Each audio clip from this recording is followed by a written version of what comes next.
There's a price that comes with success: hard work, systematic thinking, and continuous service. Amid this truth, how can we work or give our best to the things we do without burning out? Let's find out.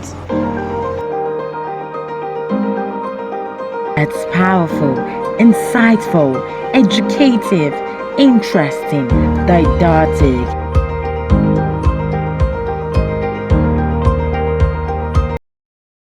Hello and welcome to another beautiful edition on Insights with Victoria Allwell. With me today is an outstanding and brilliant personality. He is Abraham John Onoja. Trust me when I say he does pretty much outstanding works. He is an executive assistant at KPMG, a youth ambassador at Africans Formula for Development, a policy fellow at Nigerian Global Affairs Council, and the founder of Writers Interactive Network Nigeria. Pretty much interesting, right? Welcome, Abraham. Good to have Thank you you here. so much. Thank you so much for having me on your So imagine platform that. today. Yeah, you're welcome. So imagine that I've been trying to get you on board, and yeah, I have you. It's pretty much interesting to have you. Thank you so Thank much. you so Okay, much. I'd like to start with a question I like to ask everyone who comes on this platform.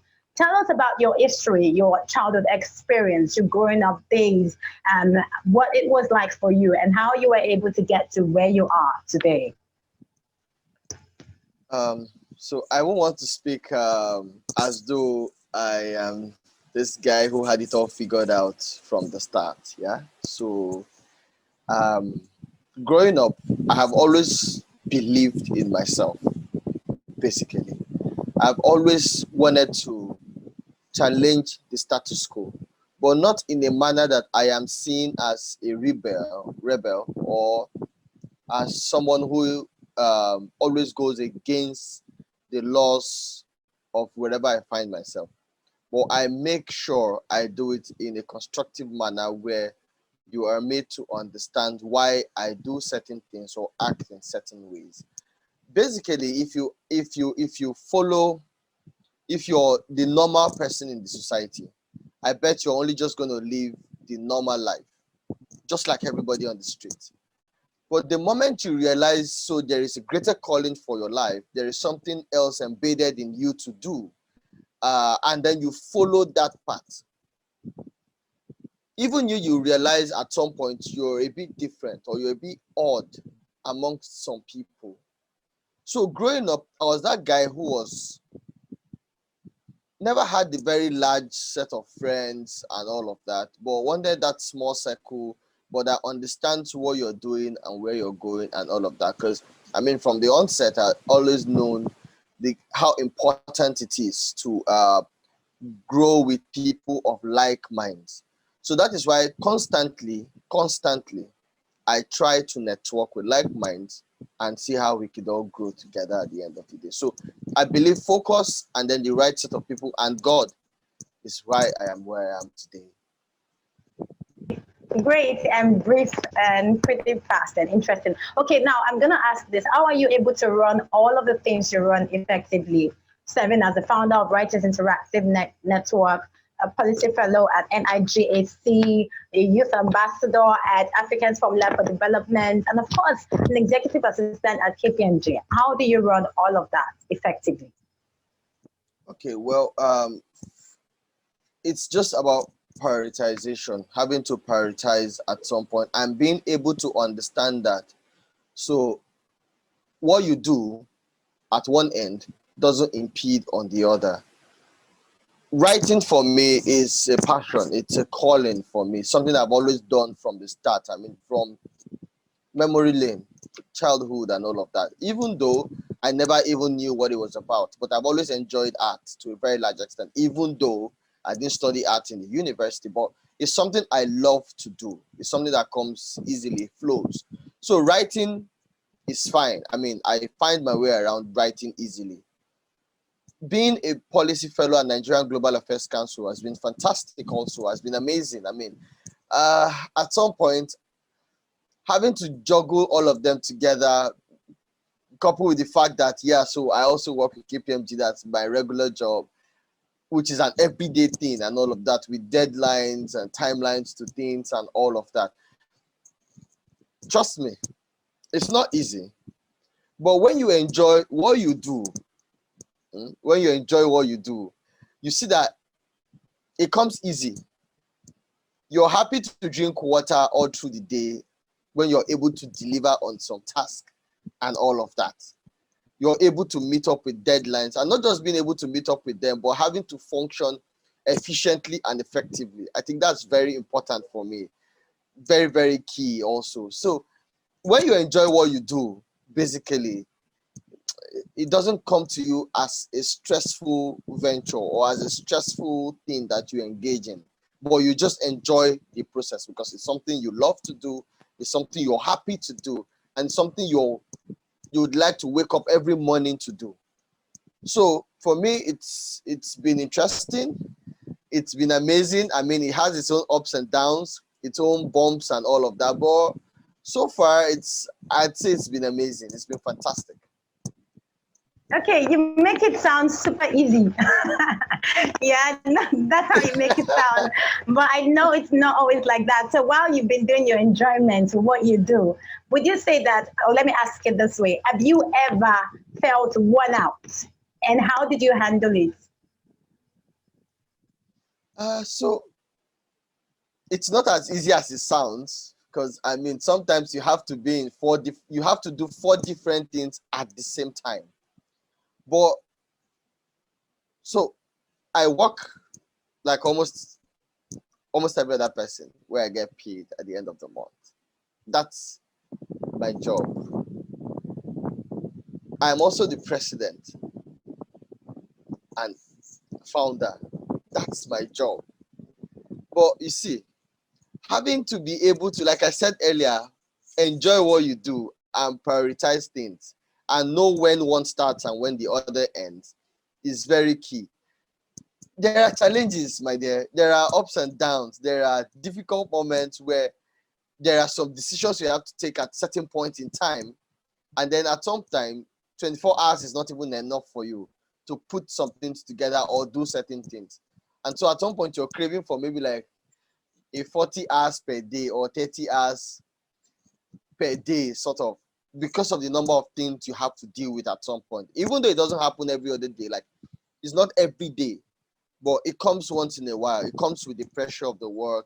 It comes with the pressure of what you do and all of that. But I believe all of this is just, I mean, I believe almost everybody at some point gets burnout.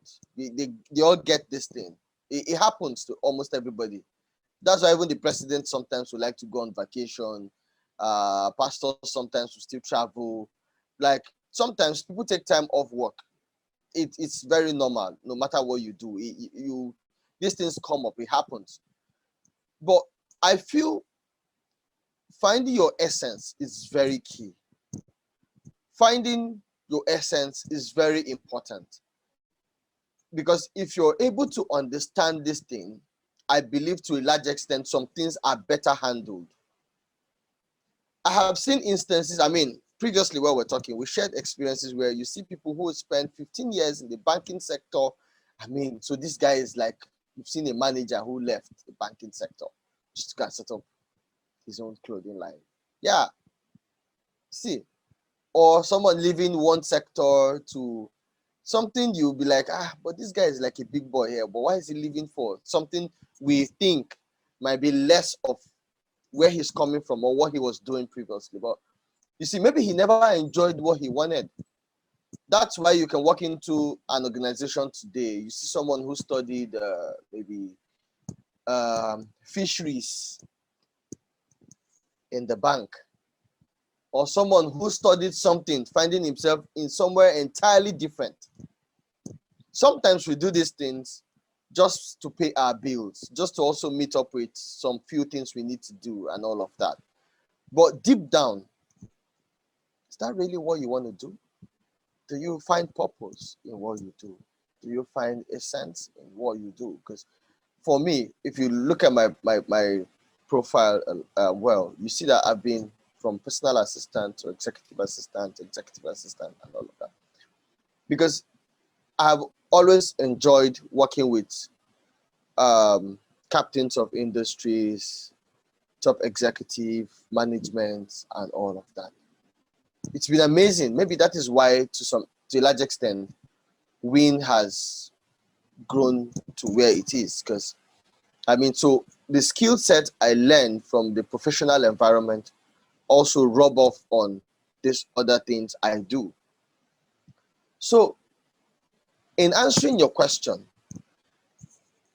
if you find your essence, if you find purpose in what you do, if you feel it is something that it's your life's calling, flowing wouldn't be so much of a problem for you. Like I said earlier, it might have its ups and downs.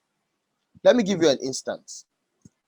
I work with KPMG, but February last year, I organized a public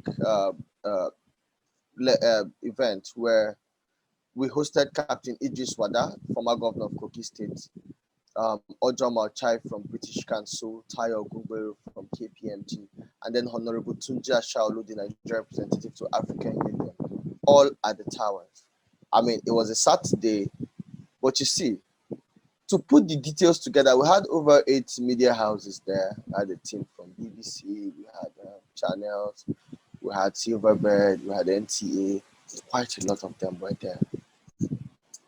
We had students from Unilag, LASU, Yabatech, book clubs, lovers of arts, and all of that were there.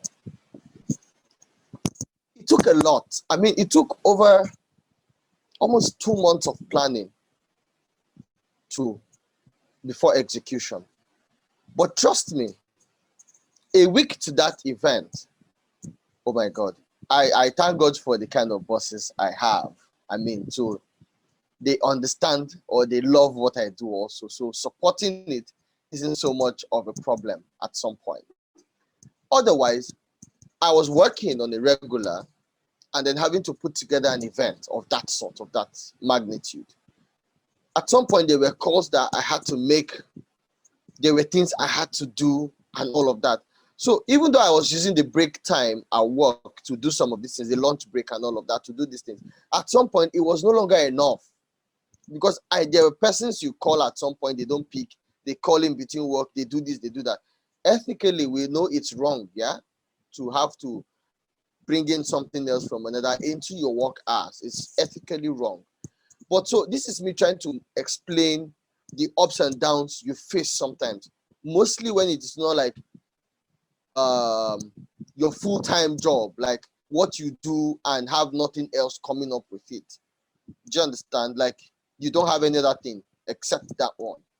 So Monday to Friday, you can make all the calls, you can text everyone, you can answer their calls whenever they want to talk to you when you're free also, and all of that. But now you have to manage the process. You have to send text messages. Oh, I'm unavailable at the moment. Can I talk to you at so time? Some might even decline, while some might talk to you at the time also, or they make themselves available at the time, even if it's not so convenient for them. But so this is me trying to tell you that. So you see all the pictures on social media, you see the interviews, you see all of that. You get invited or you're hosted to interview sessions and all of that, and then you get to share your success stories and all of that. It did not just come on a platter of gold. So if it is something you enjoy to do, it's something you have a passion for, something you feel it fulfills you, basically, even if it comes up, it is better managed. But I would advise, seek help from professionals when you notice you're burnt out. Take a vacation. Now, some of these things are things that lead into depression at the end of the day. Then you'll be like, someone who's super successful in the eyes of the public committed suicide. And you'll be like, oh my God, so what happened exactly? But you see, we all have goals. We all have dreams. We all have things we're trying to chase up on. So there's something called contentment, which is you being contented with what you do or where you are. But yeah, you see, so everybody likes that thing called career growth, advancement. You're here, you try to grow to become here at some point. You walk towards it and not and all of that. Sometimes it doesn't click. Sometimes it doesn't connect. Sometimes it doesn't happen. Sometimes it happens almost the next second. But sometimes it takes ages. Sometimes it never happens. At that point, I feel we talk and seek help from professionals. Some people who I've had to discuss with will tell you they were depressed for 3 years. But God so kind, they were able to overcome it. Some 7 years, 6 years, they were living with depression. They will come to church, my dear, and wave you and give you one of the best smiles. But deep down, they are not happy. They are depressed. At that point, I will suggest, like I said earlier, seek help. Seek help. Because most of these people that commit suicide were people who were not able to manage these things to the end at some point, and they lost it. Even the Bible says, he who thinks he standeth should take heed. So the moment you think you can handle these things, trust me, sometimes you lose it. You lose it. Because we are all human. There's a breaking point.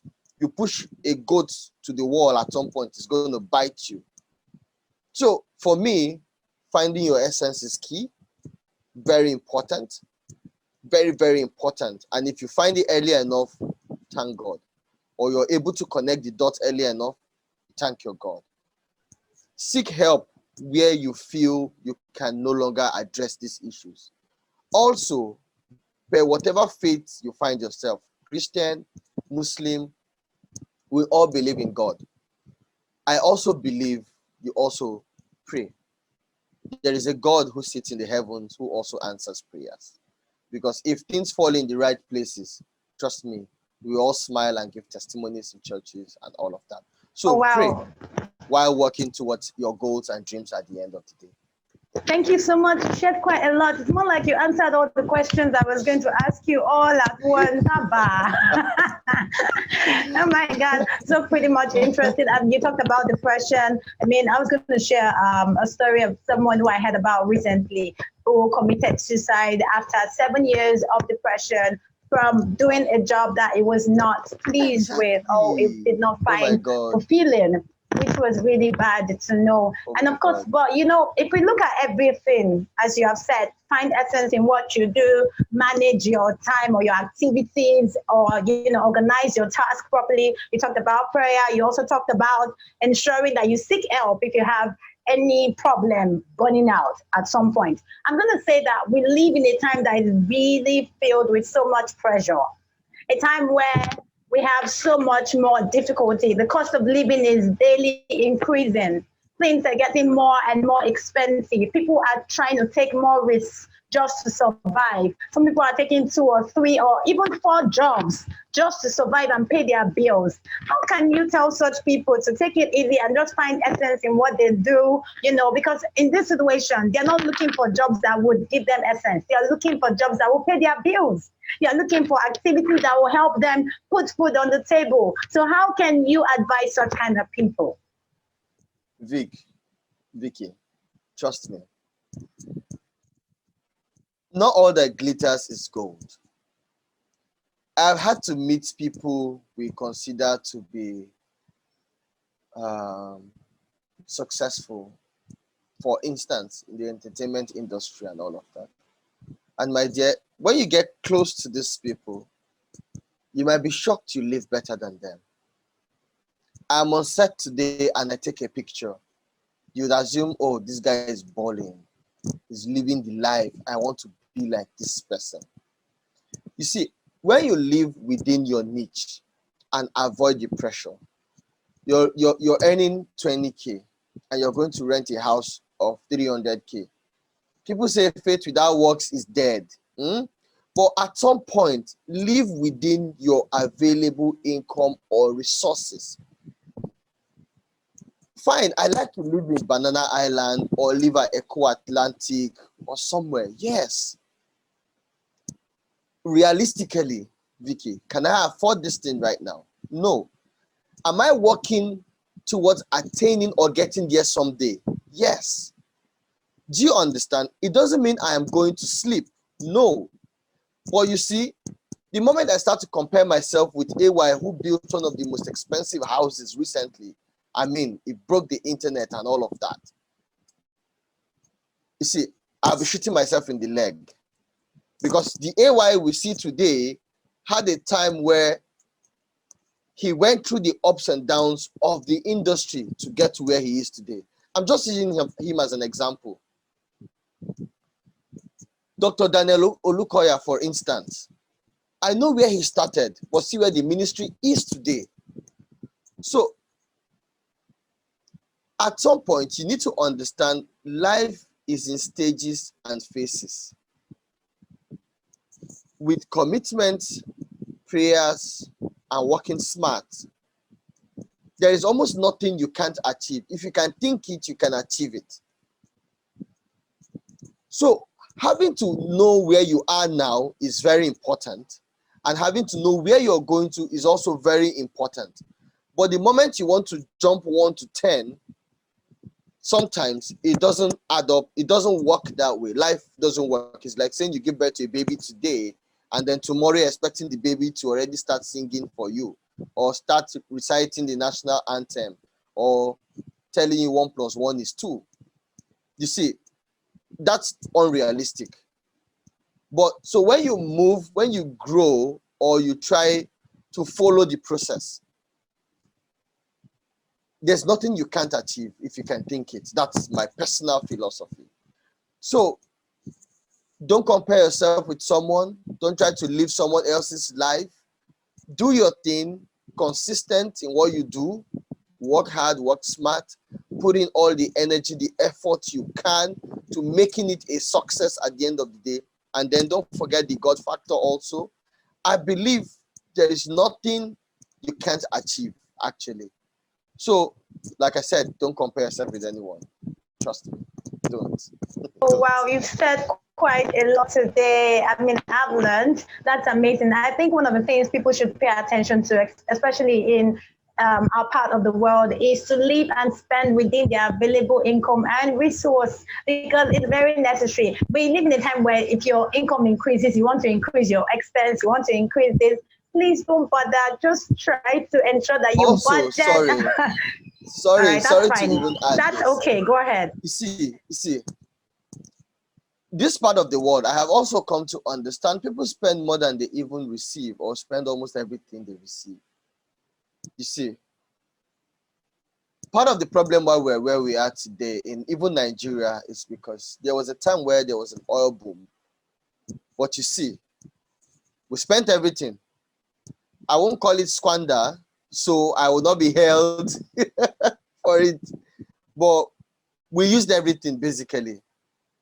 Do you understand? No reserve at the moment, nothing tangible in it anymore, and all of that. So, personally, always have it at the back of your mind that there is going to be a rainy day.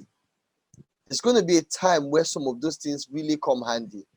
If I had a savings, for instance, or I earn 50K, like I said earlier, and I cultivate the habit of saying, okay, out of this 50K, say transport and feeding takes up 40K. I'm just saying,